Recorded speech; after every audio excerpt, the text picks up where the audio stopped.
السلام عليكم ورحمة الله وبركاته. نحمده ونصلي على رسوله الكريم. أما بعد،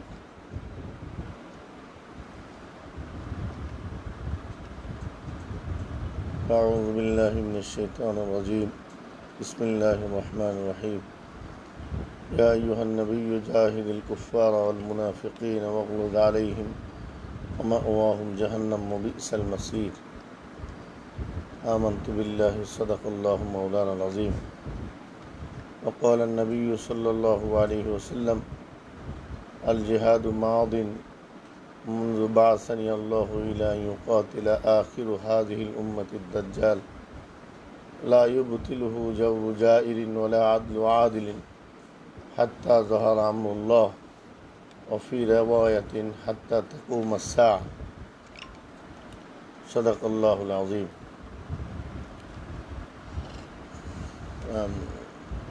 অনিবার্য কারণবশত আসলে আমরা আজকে যথাযথ সময়ে লাইভে উপস্থিত হতে পারিনি। আমরা ভোর 5:15 থেকে 6টা পর্যন্ত সহিহ বুখারী শরীফের জিলদে সানি দ্বিতীয় খণ্ডের দার্সে বসার কথা। তো সেই সুবাদে আজকে কিছুটা বিলম্ব হয়ে গেছে। আজকে প্রথম দার্স। আমি শুধু আজকে অল্প সময়ের মধ্যে আমরা সহিহ বুখারীর জিলদে সানির কিতাবুল মাগাজি শুরু করার আগে শুধুমাত্র তিনটি বহস মুখতাসার যে তিনটি বহস আমরা করব মুকাদ্দিমা হিসেবে, এই তিনটি বহসের একটি তালিকা আপনাদের সামনে পেশ করব। পরবর্তীতে 3 দিনে ধারাবাহিক 3টি দার্সে এই 3টি বিষয় আলোচনা করার পর ইনশাআল্লাহ তাআলা আমরা সহিহ বুখারীর কিতাবুল মাগাজি দার্স শুরু করব। তো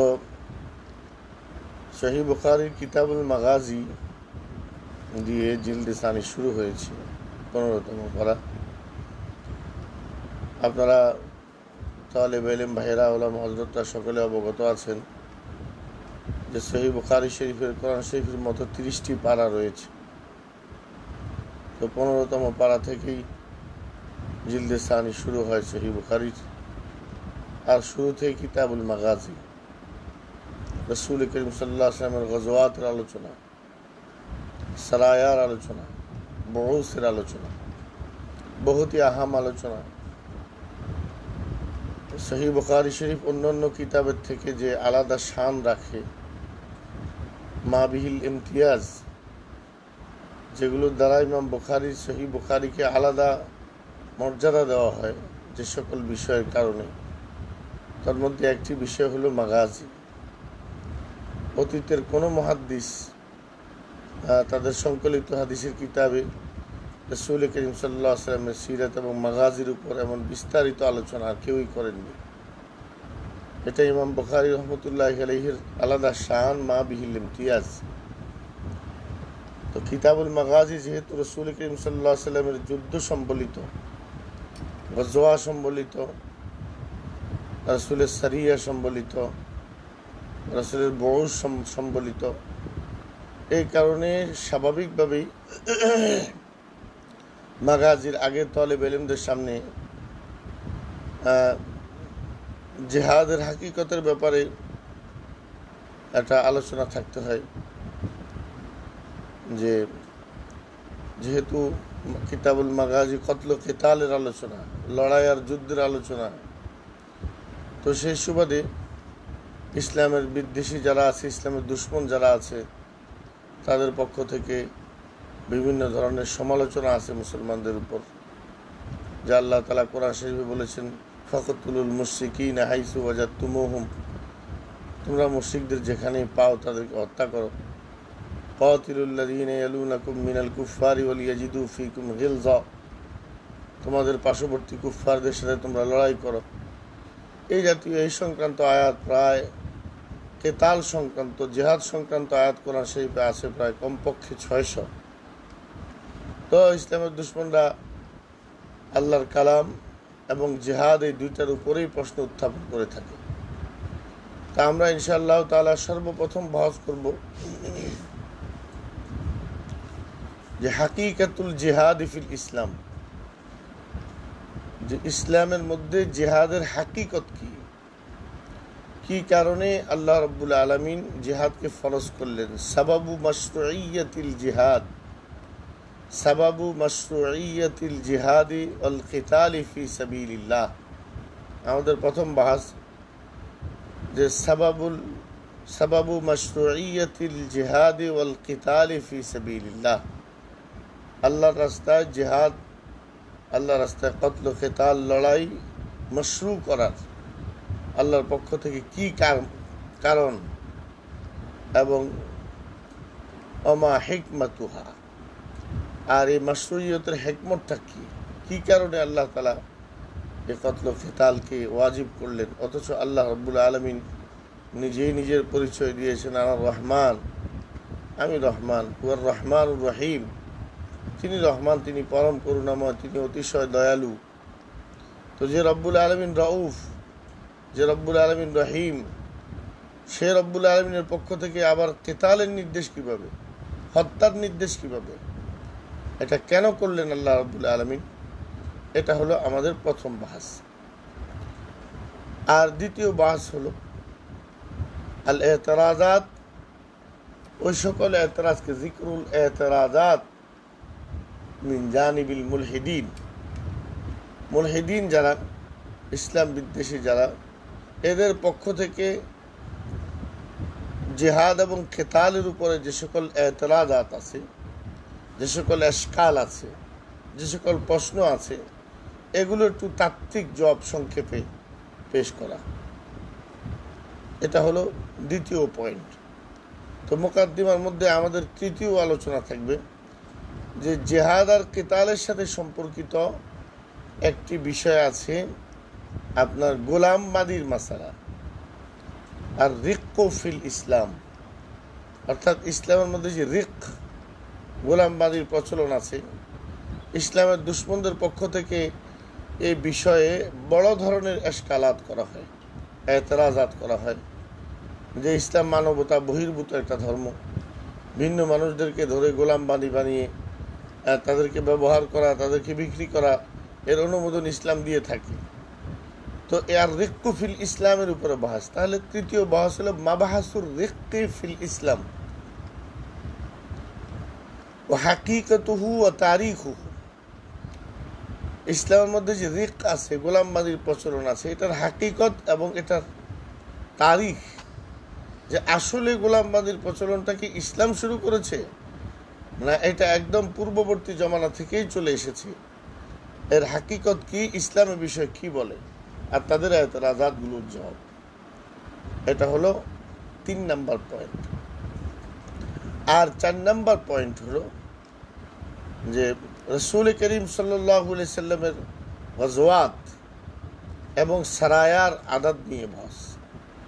আল্লাহর হাবিব সাল্লাল্লাহু আলাইহি ওয়াসাল্লামের গজওয়াত এবং সারায়া এবং বউসের সংখ্যাগুলো কত, এগুলোর সংখ্যা নিয়ে বাহাস। আর চতুর্থ কথা গেল, পঞ্চম কথা গেল যে চতুর্থ কথা না, এটাকে আমরা চতুর্থ ধরি না। চতুর্থ পয়েন্টটা এটা থাকবে যে তারিখু তাদবিন ইলমুল মাগাজি, ইলমুল মাগাজির তাদবিনের তারিখ, ইতিহাস, ইলমুল মাগাজি সংকলনের ইতিহাস, যেটা আসলে ইলমুল মাগাজি কিভাবে সংকলিত হয়ে আমাদের কাছে এসেছে এবং ইলমুল মাগাজির মুদাউবিন কে ছিলেন, এবং ইলমুল মাগাজির মুসান্নাফাত যেগুলো আছে, ইলমুল মাগাজির উপরে যে সকল তাসনিফ রচিত হয়েছে এগুলোর তাআরুফ এবং মুসান্নিফিনদের তাআরুফ, মুতাকাদ্দিমিনদের ওখানে যে ইলমুল মাগাজির কীভাবে সূচনা হলো, সংকলন কিভাবে হলো, এই বিষয়ে একটা বিস্তারিত আলোচনা খুবই জরুরি। ইলমুল মাগাজির তারিখ তাদবিন ইলমুল মাগাজি, ইলমুল মাগাজি।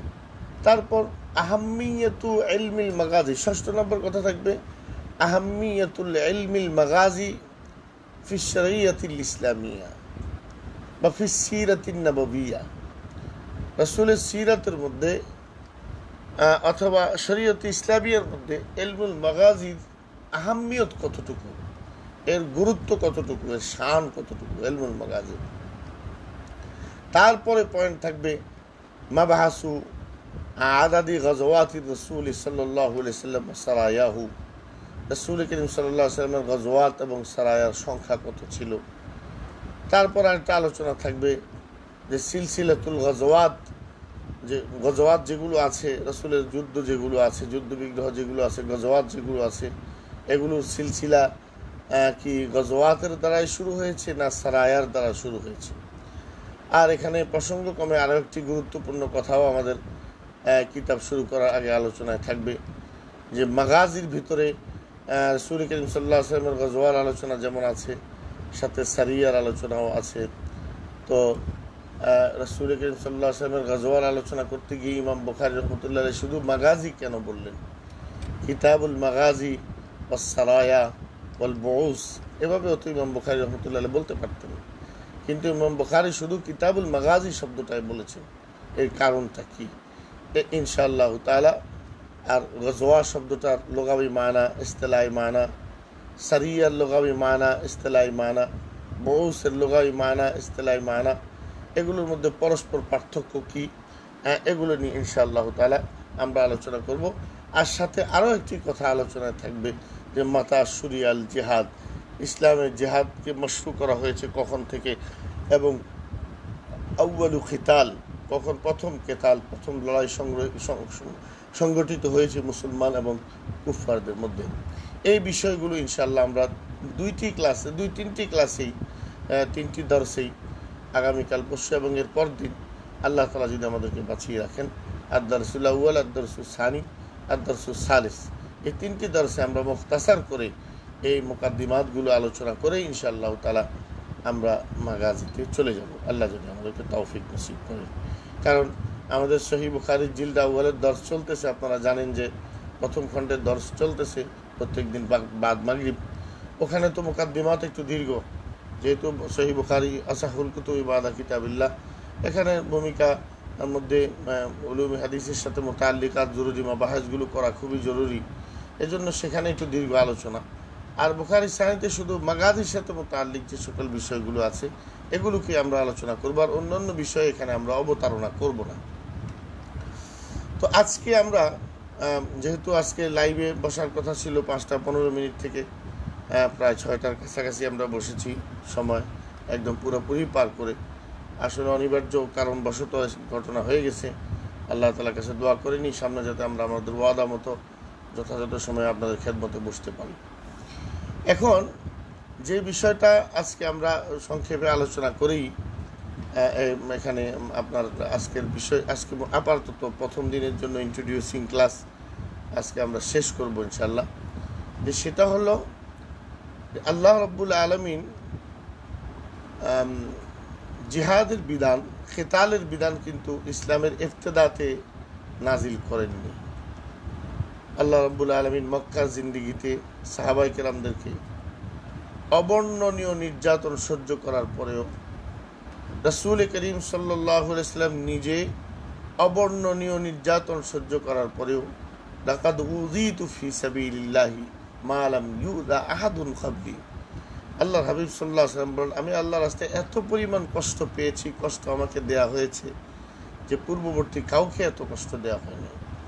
আল্লাহর হাবিব সাল্লাল্লাহু আলাইহি ওয়াসাল্লামকে গালি দেয়া, রাসূল করিম সাল্লাল্লাহু আলাইহি ওয়াসাল্লাম পথে কাঁটা বিছিয়ে দেওয়া, হুজুরের পিঠের মধ্যে উটের নাড়ি বুড়ি উঠিয়ে দেওয়া, আল্লাহর হাবিবকে পাগল বলে গালি দেওয়া, রাসূলকে কাহেন গণক বলে গালি দেওয়া, রাসূলকে শায়ের কবি বলে গালি দেওয়া, আল্লাহর হাবিব সাল্লাল্লাহু আলাইহি ওয়াসাল্লামের মাথায় আঘাত করা, শরীরে আঘাত করা, হেন কাজ নাই। শারীরিক, মানসিক, সর্বদিক থেকে সরকার দো আলমের উপর জঘন্যতম নির্যাতন তারা করার পরেও আল্লাহ রাব্বুল আলামিন রাসূল করিম সাল্লাল্লাহু আলাইহি ওয়াসাল্লামকে সবরের নির্দেশ দিয়েছেন, সবরের কথা বলেছেন, সবরের পুরস্কারের কথা বলেছেন, ধৈর্যের কথা বলেছেন। আল্লাহ তাআলা প্রথমে আল্লাহর হাবিব সাল্লাল্লাহু আলাইহি ওয়াসাল্লামকে একান্ত আপনজন যারা, তাদেরকে দ্বীনের দাওয়াত দেওয়ার প্রতি উদ্বুদ্ধ করেছেন। আল্লাহ তাআলা বলেন, আনজির আশীরাতাকাল আকরাবিন ওয়াখফিজ জানাহাকা লিমান ইত্তাবাআকা মিনাল মুমিনিন। হে রাসূল, আপনি আপনার একান্ত আপনজন যারা, তাদেরকে দ্বীনের দাওয়াত দেন। এটা হলো দ্বীনের সার্কেল। আমি দাওয়াত ও জিহাদের একটু ইবতিদা সূচনার ব্যাপারে শুধু কয়েকটি কথা আজকে বলে ইনশাআল্লাহ লাইভ শেষ করব। প্রথমে আল্লাহ তাআলা বললেন, আনজির আশীরাতাকাল আকরাবিন। আল্লাহর হাবিব সাল্লাল্লাহু আলাইহি ওয়াসাল্লামের কাছে যখন ওহী নাজিল হওয়ার অবস্থা শুরু হলো, আপনারা জানেন কিতাবুল ওহীর মধ্যে বিস্তারিত আলোচনা সহিহ বুখারী জিলদ আউয়ালের মধ্যে আসবে, ওই বিষয়ে আমি বিস্তারিত কথা বলতেছি না। হুজুর তো প্রচণ্ড জ্বর নিয়ে ঘরে ফিরছেন। যখন ওহী নাজিল হয়ে গেল, তো আল্লাহর হাবিব সাল্লাল্লাহু আলাইহি ওয়াসাল্লাম প্রচণ্ড জ্বর নিয়ে ঘরে আসছেন। জিবরাইলের তাওয়াজ্জুর কারণে, 3 বার বুকে জড়িয়ে ধরার কারণে অনেক কষ্ট হয়েছিল আল্লাহ রাসূল। হাত্তা বালাগা মিন্নি আল জাহদু, আমার বড় ভয়ঙ্কর কষ্ট হয়েছিল। আল মাশাক্কাতুল আজিমা, তো সাথে সাথে হুজুরের জ্বর এসে গেছে। হুজুর ঘরে এসে স্ত্রী এবং ঘরবাসী যারা ছিল তাদেরকে বললেন, জাম্মিলুনি, তোমরা আমাকে চাদর দিয়ে ঢেকে দাও। লাকাদ খাশিতু আলা নাফসি, আমি আমার ব্যাপারে ভয় করি, আমি বাঁচব না, আমার বাঁচা মনে হবে না, যে মুসিবত আমার উপর দিয়ে গেছি। লাকাদ খাশিতু আলা নাফসির অন্তত 12টা ব্যাখ্যা আছে, এটা ইনশাআল্লাহ আমরা বুখারী শরীফ আউয়ালের মধ্যে বলবো। তো হযরত আম্মা জান খাদিজাতুল কুবরা রাদিয়াল্লাহু তাআলা আনহা আল্লাহর হাবিব সাল্লাল্লাহু আলাইহি ওয়াসাল্লামকে সান্ত্বনা দিয়েছেন, কাল্লা লা ইউখজিকাল্লাহু আবাদা ইন্নাকা লা তাসিলুর রাহিমা ওয়া তাহমিলুল কাল্লা ওয়া তাকসিবুল মাদুমা ওয়া তুঈনু আলা নওয়াইবিল হক। যে ইন্নাকা লা ইউখজিকাল্লাহু আবাদা, আল্লাহ তাআলা আপনাকে কখনো অপদস্থ করতে পারে না। ইন্নাকা লা তাসিলুর রাহিমা, আপনি তো আত্মীয়তার বন্ধন রক্ষা করেন। ওয়া তাহমিলুল কাল্লা, অন্যের বোঝা নিজের কাঁধে তুলে নেন। ওয়া তাকসিবুল মাদুম, আর আপনি তো অসহায় দুস্থ দের জিম্মাদারি নেন, তাদের জন্য নিজে কামাই করে তাদের পিছনে খরচ করেন। ওয়া তাকরির দাইফ, আর আপনি মেহমানদারি করেন। ওয়া তুঈনু আলা নওয়াইবিল হক, আর হকের হার রাস্তায়, হকের হার জায়গায় আপনি মদত করেন।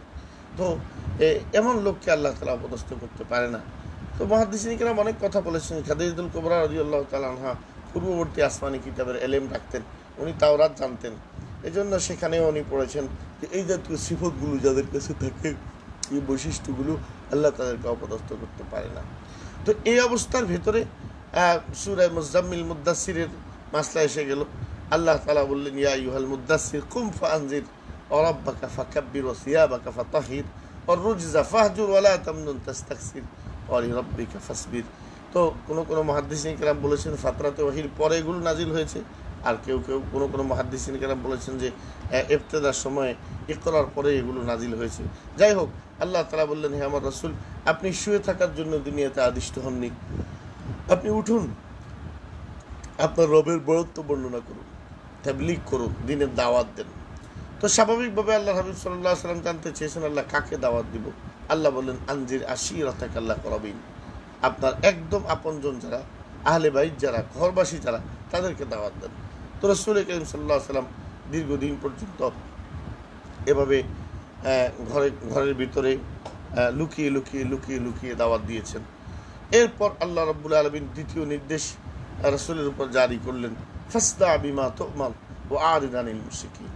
হে রাসূল, আপনাকে আমি যে নির্দেশগুলো দিয়েছি, যেগুলো দেয়া হয়েছে, যে বিষয়ে আপনি আদিষ্ট হয়েছেন, এটাকে আপনি প্রকাশ করে দেন, আর আপনি মুশরিকদের পরোয়া করবেন না। তখন ইসলামের দাওয়াত প্রকাশ্যে আসলো, আর প্রকাশ্যে আসার পর নির্যাতন শুরু হলো। হযরত সুমাইয়ার উপর নির্যাতন করে শহীদ করে দেওয়ার কাহিনী আমরা সকলেই জানি।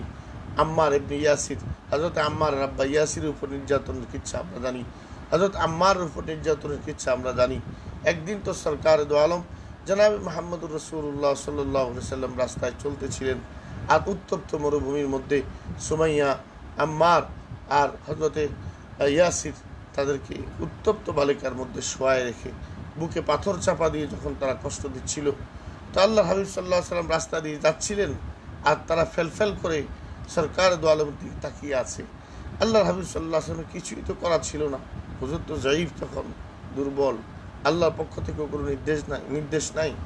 আল্লাহ হাবিব বললেন, সাবরান আলা ইয়াসির ফাইন্না মাওইদাকুমুল জান্নাহ, হে আলী ইয়াসির, একটু সবর করো, বিনিময়ে আমি তোমাদের সাথে জান্নাতের ওয়াদা করতেছি।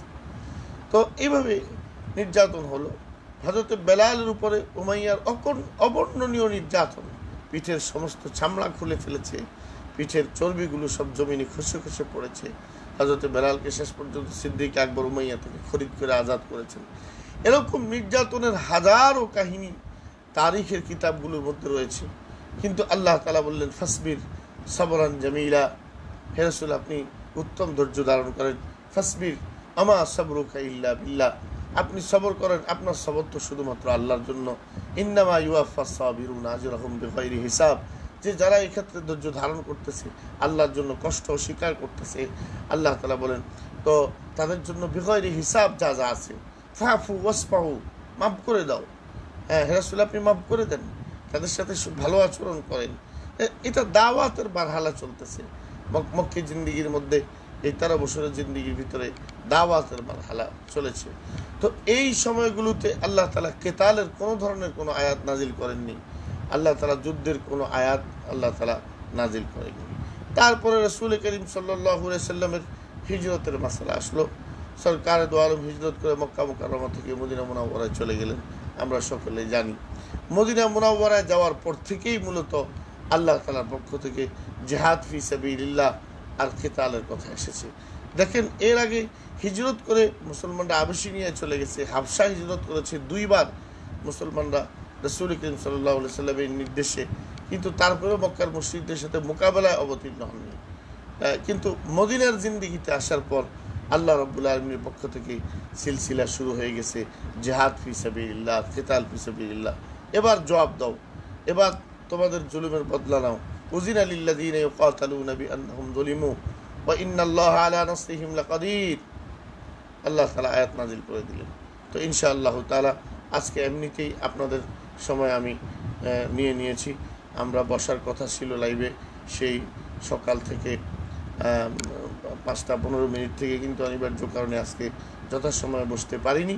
তো ইনশাআল্লাহ তাআলা যে বহসগুলোর তালিকা আমি আপনাদের সামনে দিয়েছি, যে সিলসিলাতুল জিহাদ কিতাল ফি সাবিলিল্লাহ কখন থেকে শুরু হলো এবং আল্লাহ তাআলা জিহাদ ফি সাবিলিল্লাহ কেন মাশরু করলেন, এর পিছনে কি কি হিকমত আছে এই বিষয়গুলো, এবং আর রিক্কু ফিল ইসলাম, ইসলামে গোলামবাদীর যে বিধান আছে এই বিধানের কতটুকু যুক্তিকতা আছে, এবং কতল কেতাল তো যুদ্ধ বিগ্রহ তো স্বাভাবিকভাবে একটা খারাপ কাজ, পরস্পর মারামারি করা স্বাভাবিকভাবে তো একটা খারাপ কাজ, কিন্তু রব্বুল আলামিন এই কাজটাকে করার জন্য কেন আমাদেরকে নির্দেশ দিলেন, কেন এটা ফরজ করে দিলেন, এর বিনিময়ে কেন জান্নাতের ওয়াদা করলেন।